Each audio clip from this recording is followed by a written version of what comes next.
Good morning. I'm back. These always end up going faster than, I guess we had the extra week of Thanksgiving in between, but to me it always feels faster than it seems. Last year I think I got the chance to come back. And somebody canceled. That was fun. So we'll see. And that was by popular demand. I think so. Okay. Yes. Either way. Very good. So what's funny is at the beginning I wasn't sure where am I going to find, and now like as I was deciding what to do this week, so it really was, we only have one left, and there's some other really good podcasts out there with implications for many Torah ideas. And I hope, so maybe I'll keep sending. I noticed Dennis started getting nervous as I kept increasing the homework on you. But so hopefully it'll keep you busy. And I would hope that this introduces you, to those of you who weren't familiar with it ahead of time, just to this new-ish medium where there's just a lot of richness and entertainment value that I think is higher level entertainment value. So to whatever extent. You mean the news is not entertaining? Well, yeah.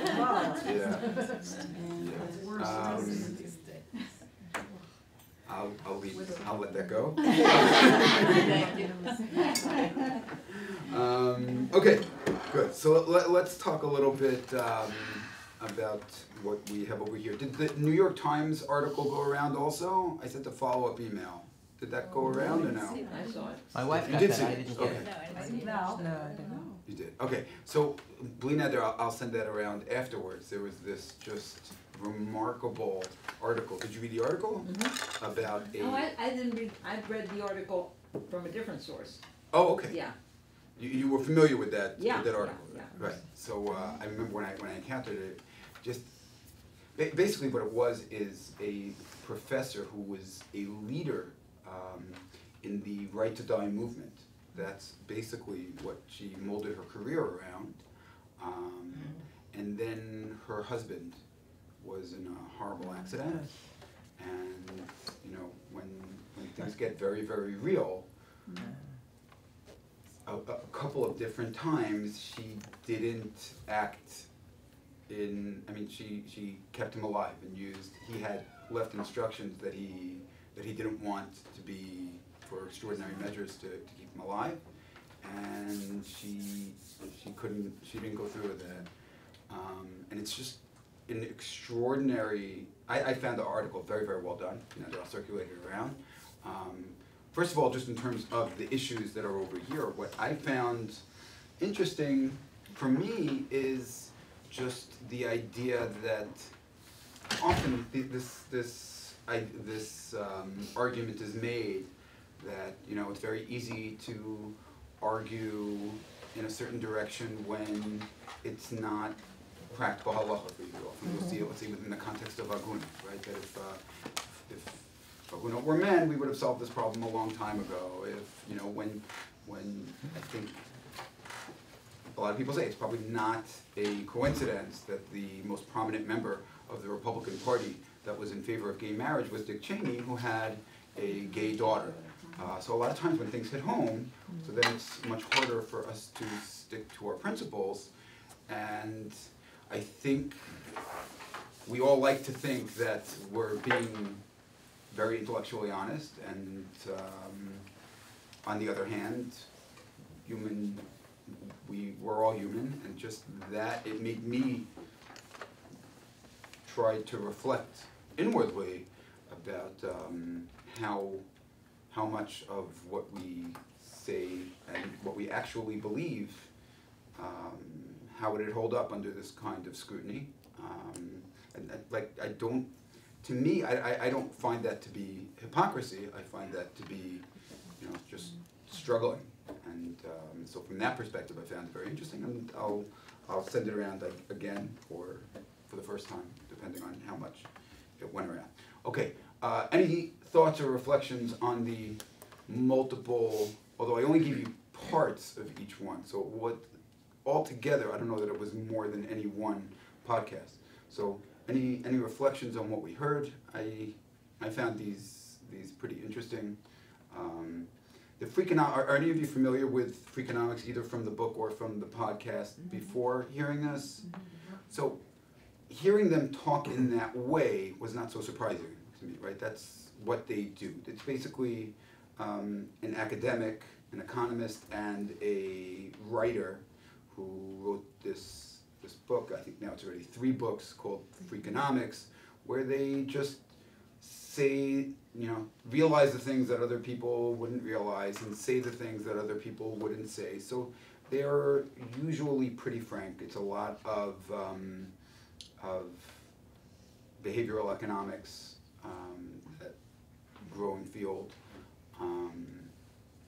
And so the fact that they were talking about end-of-life issues in a way where they stripped a lot of the emotion out of it and looked at it very much in efficiencies and things like that. So that didn't surprise me so much, although it was a perspective that was different to me.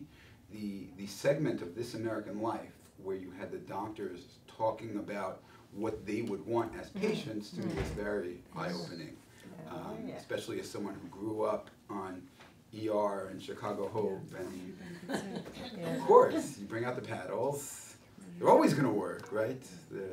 And to hear the numbers and the perspective of actual doctors, to me was very, very eye-opening. So let's talk a little bit. There's a lot to talk about here. I've given this session in a couple of different other contexts, and each time I prepare it again, I realize that there's just much, much more out there. So there's going to be a very limited introductory conversation, and in the end, every case really is different. We'll try and set out a few general principles, and like most things, we'll realize that life and halacha is complicated, and there are very few black and white answers. So the first thing I want to do is distinguish between euthanasia and physician-assisted suicide. Euthanasia is what we would call a mercy killing. Dr. Kevorkian, that I remember when he went on 60 Minutes, and he actually performed a mercy killing, I think it was, on national television. So that is not legal in the United States at all. Each time I give the session, the number of places where it is legal grows. I think the most prominent new member of this of the places where it's permitted is Canada.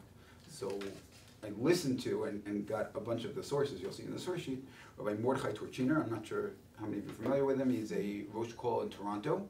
So he gave his shir in response, I don't know about response, but in light of a relatively recent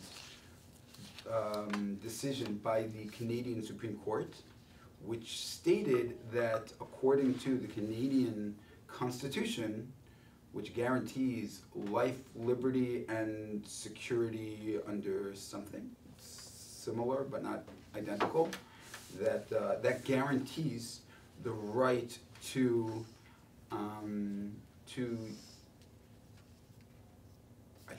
euthanize. I don't remember exactly. I should have double checked that. And the argument that they made is the following: you will be depriving people of life unjustly, because if they know that once they are incapacitated and unable to relay their wishes to end their life, that they're not going to be listened to, then they will preemptively kill themselves while they have the faculties to do so, thus terminating their life before it should end. That was one of the chief arguments that the Canadian Supreme Court made. The state of law in the United States is it's gone to the Supreme Court a few different times, and each time, I think the last couple have actually been unanimous. That's surprising, right? Whenever we get I think there actually are many more unanimous decisions than we often realize. They try. They work very, very hard, especially Chief Justice Roberts, I know, likes unanimous decisions. When they're impossible, they're impossible. And often then you'll get to the 5-4s, which is what seems like all of them are. But I think each of these was 9-0. And what they have said repeatedly is, on the one hand, there is no constitutional right to, and labeling and marketing means everything in this context, right? So the same way that no one is anti-abortion or anti-life, everyone is pro-life or pro-choice. So the people who are in favor of the right to die call it Death with Dignity Act, and the people who are against it, that's how you get into the death panels, etc.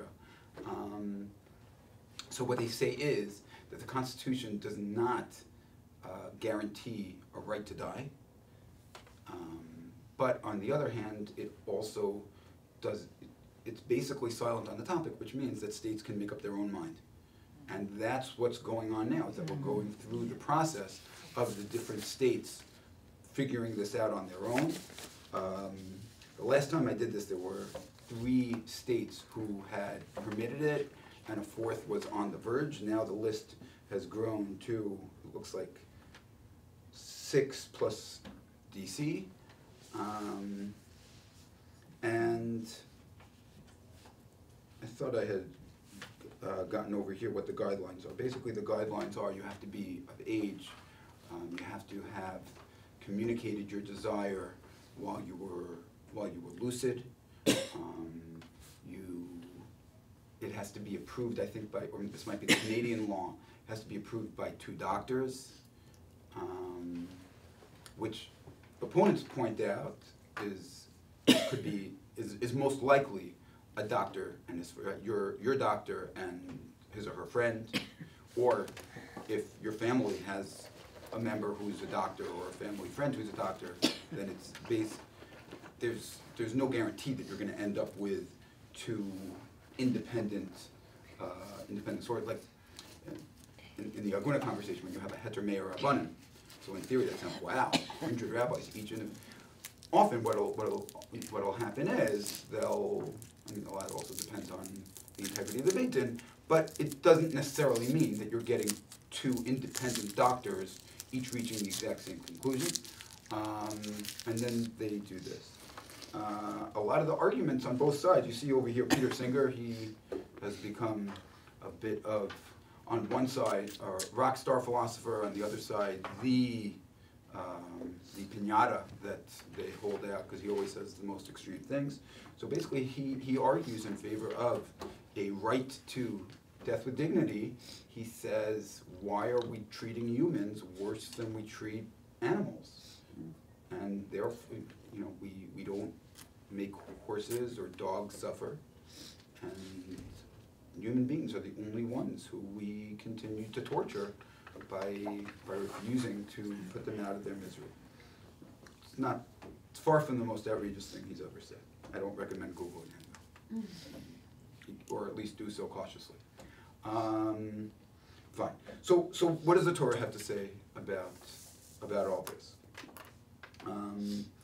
So the first thing we see, a lot of these life-death issues go back to Parshat Noach. Yeah, sorry. I just want to bring you back. You said you would separate between assisted suicide. Oh, I'm sorry. And Thank you for reminding me. So assisted suicide. So good. Euthanasia is mercy killing. Assisted suicide, that is what is legal in the states of America. There are very few. Netherlands, Belgium, Colombia, Luxembourg, Canada, and part of Australia. That's the only place that allow mercy killing, euthanasia. Assisted suicide is what the states have been allowed to decide for themselves. The difference is who is actually performing the action. Is it a doctor prescribing drugs that might kill you, or is it the doctor flipping a switch or administering medication that will kill the patient. Right? So that's an important difference, both in terms of secular law. You see that's where many jurisdictions are drawing their line, endorsing physician-assisted suicide, but drawing the line and not allowing euthanasia. And we'll see that's a very significant practical difference in terms of halacha as well. So in Parshat Noach, it says that when someone kills someone else, right?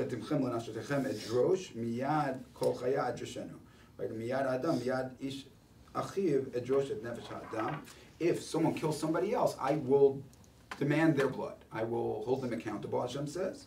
Right after Hashem told Noah, you're allowed to eat meat. He wasn't allowed to eat meat. Adam didn't eat meat.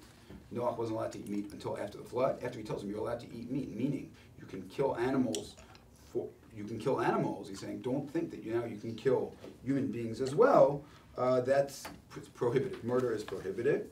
And he says, "L'nashotechem afachonik atzmo afal pi shelo yatsa mimenu dam." Right. So it teaches us two things. Number one, even if there's no blood, right? When the pasuk says, if you draw blood, so that's metaphorical.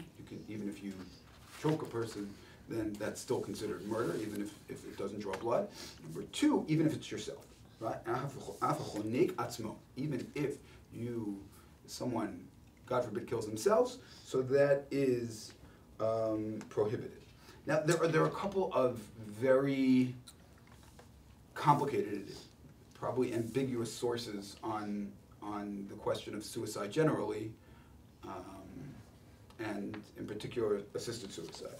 The first one is from Tanakh, where Shaul, at the very end of his life, he goes into battle. He already had a prophecy, or he had a word from the witches that he went to visit. The Urim V'Tumim wasn't going to work for him because he had just wiped out a city of Kohanim. So he goes to these witches, and he gets his prophecy, and then the war does go badly, and he is captured, and he asks this Nar Amaleki, this young Amaleki guy, to kill him, and it sounds like the Amaleki does. It's a little unclear in the Psukim whether he helps Shaul kill himself or if he actually kills Shaul. He goes back to David HaMelech, thinking that he is going to be this great hero. I just killed your adversary, and now you're king, and give me everything that's coming to me. And David executed him. So was Shaul right? Was David right for executing the Nar Amaleki? It's not so simple. There's also seemingly a pro-suicide under certain circumstances Gemara. The Gemara over there, this Gittin of Zion, this is the Gemara that talks all about, this is the Kamsa Bar Kamsa Gemara, where it's one of the sources that you're allowed to learn on Tisha B'Av. A lot of terrible stories about the time of the destruction of the second Beit HaMikdash and the military slaughter by the Romans of the Jewish establishment. So it tells the story of these 400 young men, boys and girls, who were captured, and they were put on this slave boat, and they were about to be sent off for all kinds of terrible, terrible purposes. And they asked, right, Emanu tovim b'yam, if we drown ourselves in the sea, so will we get olam haba or will we not? And they asked the one who knew the most of all of them over there, who answered in the affirmative, and they all jumped to their deaths. And that seems to be presented in a positive light. Tosfot, and this is a different, we're not going to follow this that far down, Tosfot takes that as the source, as a source at least, and said that shows us that, to avoid torture and to avoid sin and some combination thereof, that suicide is appropriate. I think some of the Balei Tosfot, this is really a different topic, then even took it even further. There was a major controversy at the time of the Crusades in terms of endorsing not only suicide, but even killing each other. There's a source, one of the Nosei Kelim on the Shulchan Aruch brings down just this horrible story where it brings down of a rabbi who endorsed a Masada-style mass. It's not suicide because they were killing each other. And then he said this rabbi ended up as like the last man standing, and then it turned out that the attack never came. And he said, and this rabbi ended up dying what he calls a mita mishunah, an awful death. Something about it was very, very gruesome. He describes how this person died, and he says it's because he made this horrible decision. And so there was, in the Crusades, there was a lot of controversy about this. In general, though,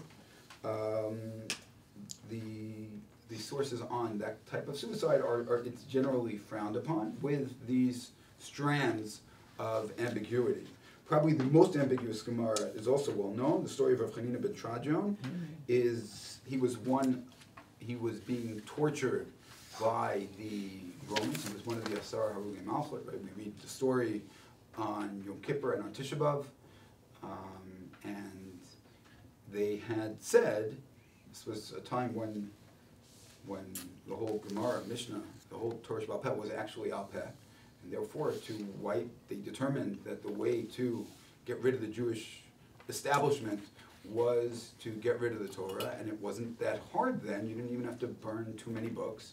You just kill all the human receptacles of Torah Sheba'al Peh. And they said anyone who's caught teaching Torah is going to be executed, both teacher and students. Hananya ben Trajon taught Torah anyway, similar to the way Rabbi Akiva died. And then they wrapped the Torah scroll that he was teaching, they wrapped it around him, and they wanted to make a real example to torture him. So they also put the wet wool, particularly around his heart, to make sure that he didn't die too quickly. So his Talmidim are seeing him getting executed, and they say to him, Rebbe, just open your mouth. Obviously the medical, scientific expertise behind it probably didn't last these centuries.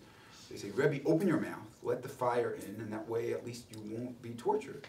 And he said, no, better let the one who created me, who gave me my soul, God can be the one who takes away my soul. It's not up to me to do it at all. Which sounds somewhat in accordance with everything that we know until we get to the end of the story, which is that the Roman executioner has a change of heart and says, if I increase the fire and remove the wool, will I get a share in the world to come? And he says, yes. And the executioner says, swear to me, promise me that I'll have it.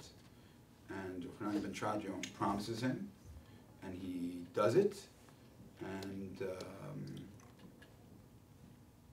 that seems to be, there's a baskol that comes in that says that both Chanina ben Trajon and this executioner both had their share in Olam Haba, which seems to go against not only most of what we originally thought, but the beginning of the story, where Chanina ben Trajon himself said that he wouldn't actively participate in advancing his own death.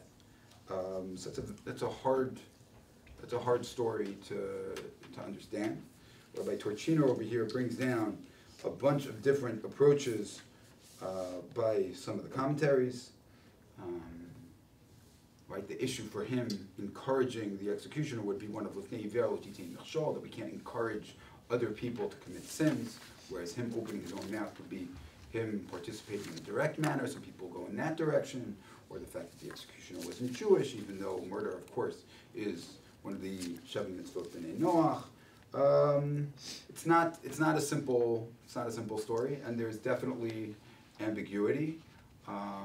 In general, the consensus halachically is that euthanasia, that killing, even from a sense of mercy, is still murder and is very much frowned upon. You're not going to find much halachic support for euthanasia. Similar to, right, the rule in America and in most other Western countries have reached a similar conclusion. Assisted suicide, then things get a little bit more fuzzy. As with everything, I feel like we go through this all the time. Right and wrong is very simple. We know to be against murder, and we know things are very simple when it's just thumbs up and thumbs down. It's when we enter into the world of competing values, especially when you have competing titanic values, so then things get very, very complicated.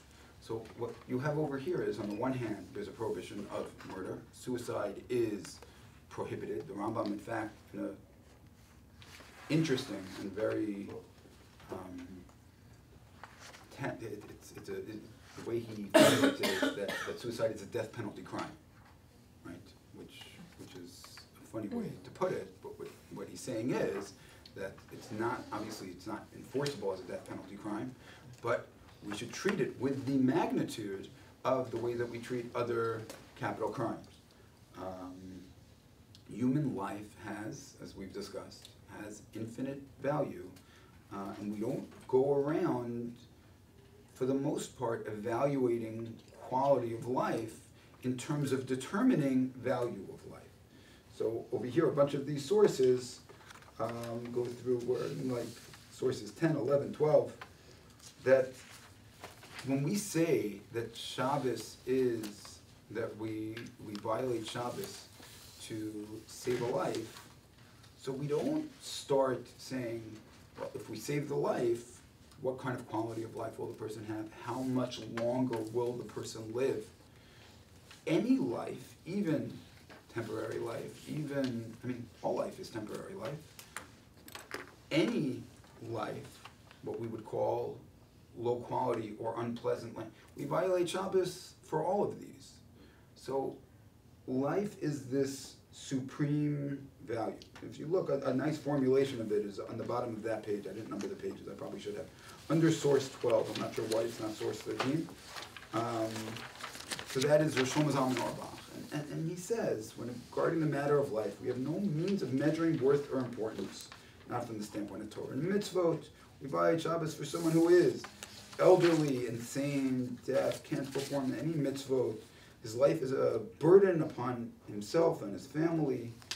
Doesn't matter. We don't play the game of trying to evaluate it. Rabbi Jacobovitz on the next page says something very, very similar. So, and in general, the law in the books is that that in response to a suicide, the people don't sit shiva, and there are all kinds of rules which are black letter law, but are really unenforceable. One of the shiurim that I heard, they said you would think that the suicide rate in the Orthodox world must be zero because whenever anyone dies, they always sit shiva and they always have a normal funeral with normal hesped. I mean, he says, of course not. That's not what's going on. Practically, we assume, based on, this goes back all the way to the Rishonim, the Ramban talks about it, the Rush talks about it, we assume that either people had a change of heart after setting it in motion, or that they were mentally ill, or whatever it is. We don't, for the most. This rabbi said he heard of one case of someone who was buried outside of a cemetery because it was a suicide a long, long time ago.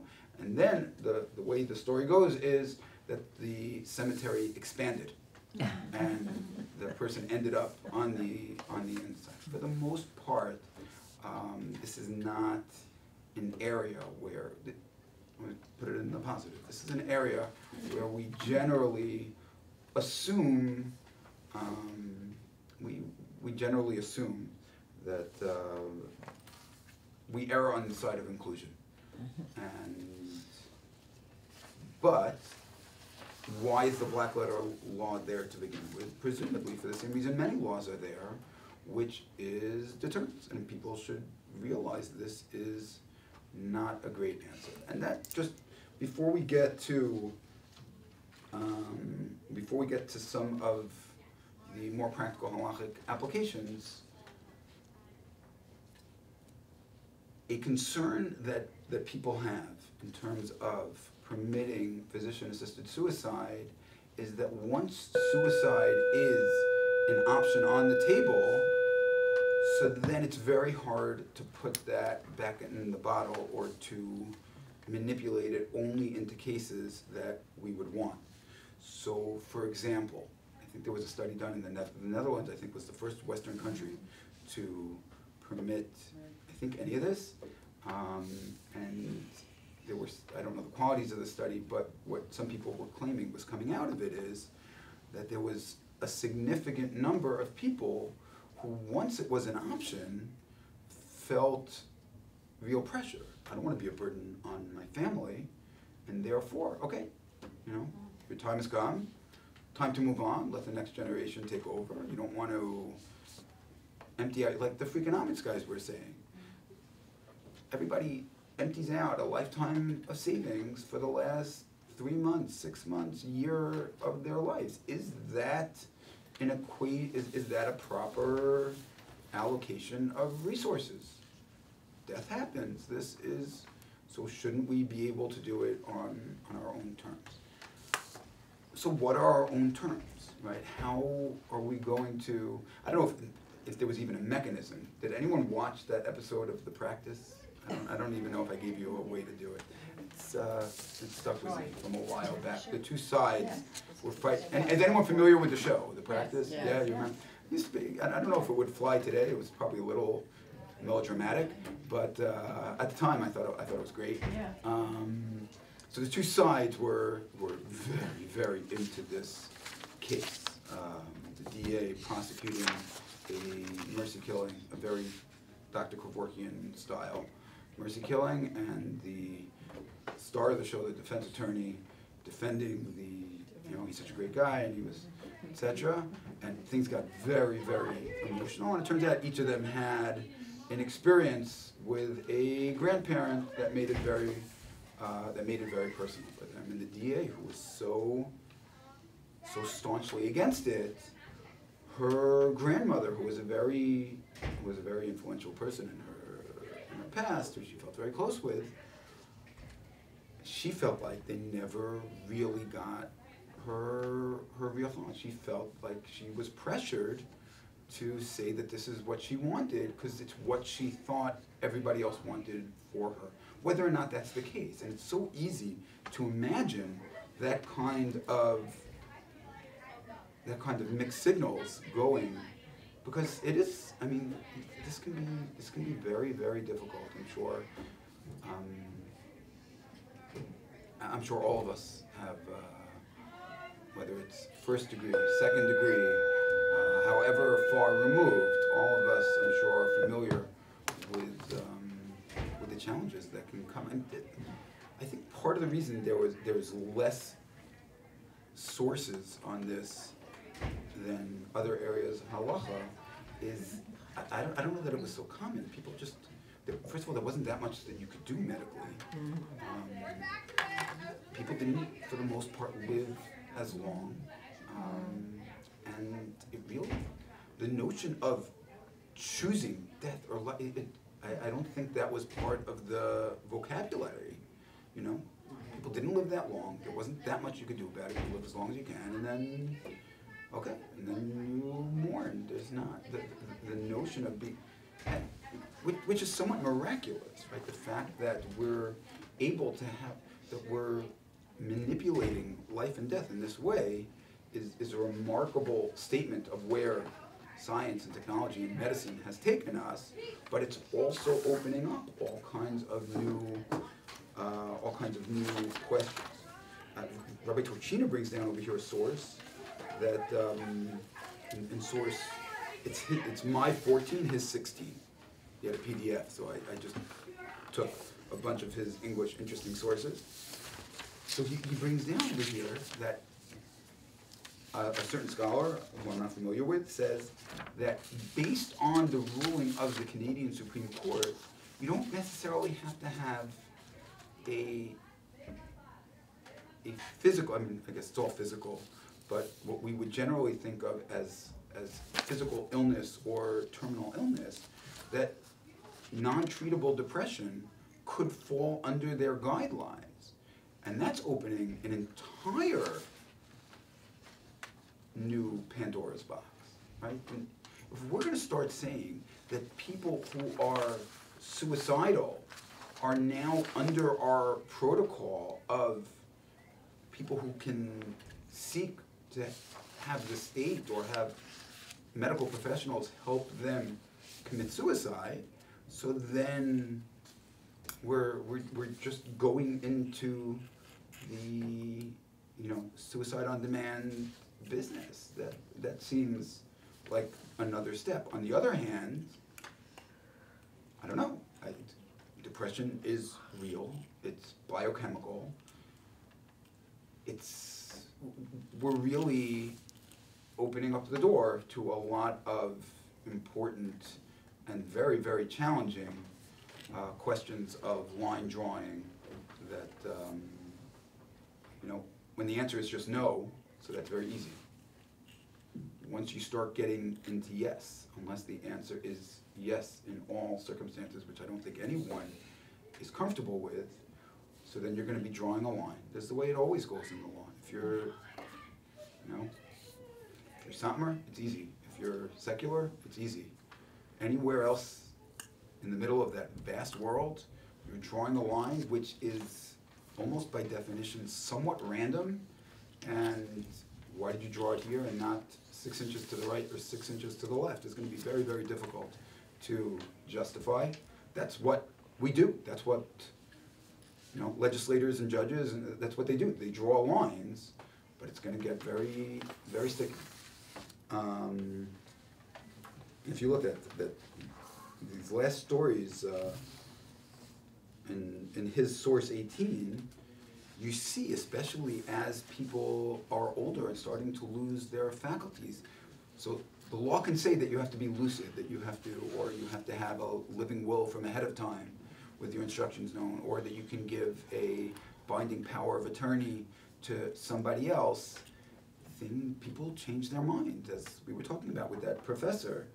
When push comes to shove, sometimes someone who thought that this is what they always wanted, now at the last moment, death is scary and it's not what they want. So can you change your mind at that point? Or at that point, is it presumed that you now lost your ability because you're not thinking as clearly as you did when you originally wrote out? So these are very, very challenging questions.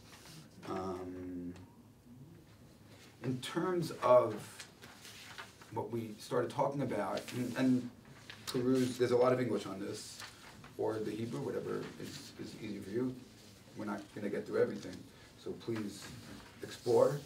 In terms of what we started mentioning about balancing values, so as much as avoiding murder and suicide and death is a supreme value of Torah and Halacha, another value is treating pain and helping others avoid pain. Is as up there as you can get. And therefore this really is a clash of titanic values. And reasonable minds, again, on euthanasia, that's pretty much halachically out of bounds. On physician-assisted suicide, so then a lot of the question is going to be, well, what are we doing?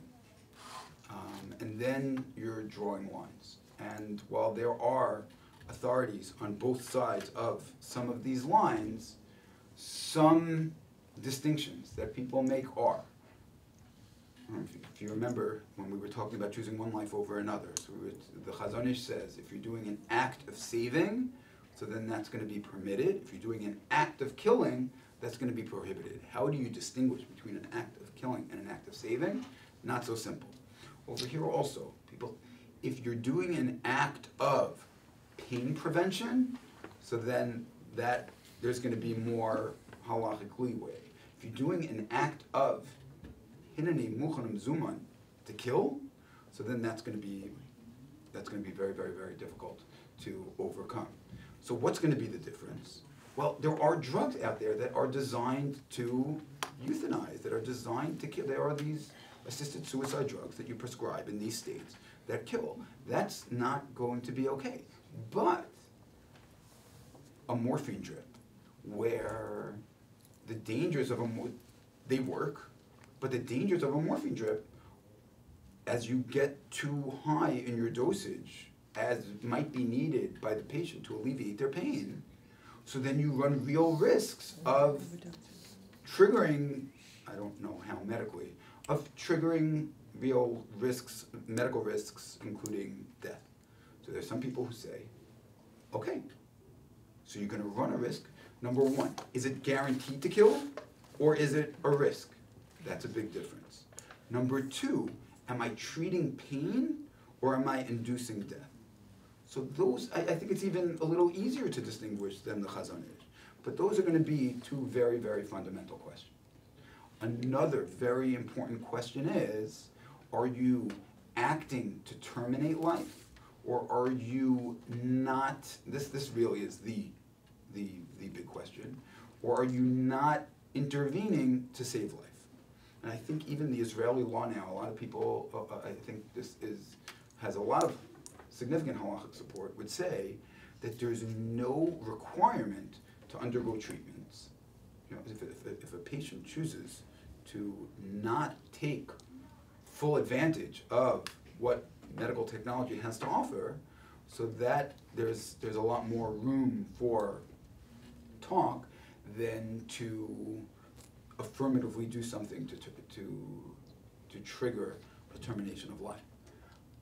Additionally, let's say if there's a treatment that's going on cyclically, so then some authorities will say you're under no obligation to restart it.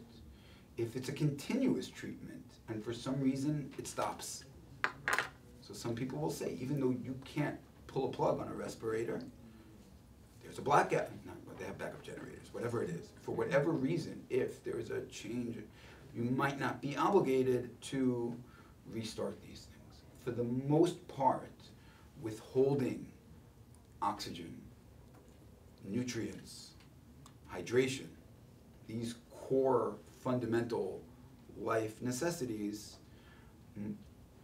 the weight of halachic opinion is that that's not the same as, you know, opting out of chemotherapy or opting out of, you know, treating them, that's different. Antibiotics is a real halachic split.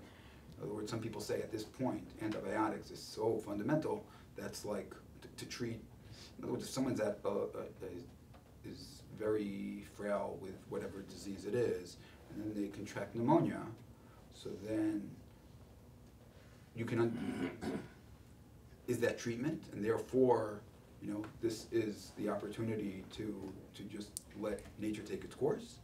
Or is antibiotics so aleph beis in terms of medicine that it leans closer to food, water, oxygen? So there are definitely splits there. Obviously, these are the issues. You know, that's why rabbis get these are the issues where we really need to turn to the leaders of our communities and have difficult conversations with doctors and with religious leaders, etc. And there's not going to be any one-size-fits-all rules, but hopefully just getting the discussion going, you know, talking through some of the sources and the issues. So I hope that that's valuable. Any questions, thoughts, comments? Please feel free. What about halachic organ donations? So I think that's a big, important, but somewhat different question, right? In other words, so one of the remarkable trends that you're seeing now, and I can send you a awesome Freakonomics podcast on that, is live organ donations, like kidney donations, right? Those are big tzaddikim, so that's not only I remember when that was also controversial, right? In other words, at one point Rav Yosef, I think, prohibited that. I remember being in camp and the kollel put out not to give someone in the kollel, I don't think it was the leaders of the kollel, not to give blood because you're not allowed to be chova ba'atzmo, right? These days, everybody is totally on board with blood donation, bone marrow donation, whoever is up for it and willing to do it, kidney donation, for two reasons, right? The risks really have just gone down. I think when Rav wrote that, so it was incredibly dangerous to undergo these procedures.